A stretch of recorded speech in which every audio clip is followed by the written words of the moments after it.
obviously I'm interested in sport, but I think the issues and challenges face all community organisations, and those are recruitment, training and retention. Recruiting volunteers is becoming harder and harder. People have got a lot more pressure on their time and unable to commit every week, and the number of hours that volunteers needs, and also the cost for recruiting volunteers is getting more and more. So there's a big challenge to overcome that.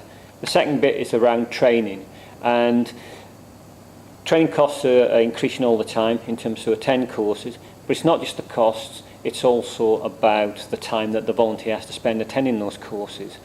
And that's again putting more pressures, because when you cost, it's either the individual volunteer is paying them or it's the club that's paying them, and eventually that goes back onto the kids or the people who are taking part in the activities. So the costs and that time for training is going to be a big challenge to overcome. And the final thing is about retention. And in the UK, we don't recognise volunteers properly. We don't give them the true recognition that they deserve. As I've said, sport in this country won't exist without all the volunteers. There would be no sport in the UK without the volunteers that are doing the great work that they're doing. But we don't recognise them, there's no structure, there's no formula, there's nothing.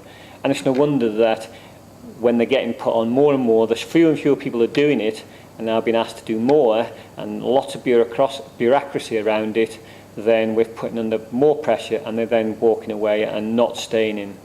The second part about that is also when you recruit young volunteers to do work, quite often you'll train them, you'll give them all the qualifications and skills, and then they use those skills and go and get paid employment or sessional employment because they need that as part of it. So it's very difficult.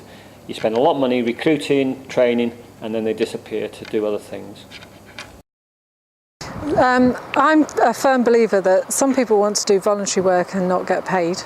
I think some people want to do street parties and support their communities and can do that with very little funding or resources, and that's a really necessary part of what we do, but it's distinctly different from voluntary organisations who are set up to deliver services and sometimes public services.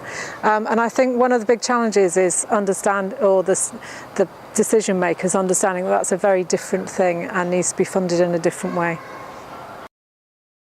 I think we're certainly entering some difficult times in terms of public sector financing and the general economic climate. When those sort of things happen, everyone tends to tighten the belts and look inward. I think the volunteers sector and groups offer us a fantastic opportunity, both ways, for them to support the police to make sure that we continue the high level of service that we've been giving, but also for us to assist those people who want to develop themselves, build their experience and contribute to the community. And we give them a real viable opportunity for them to be able to do that.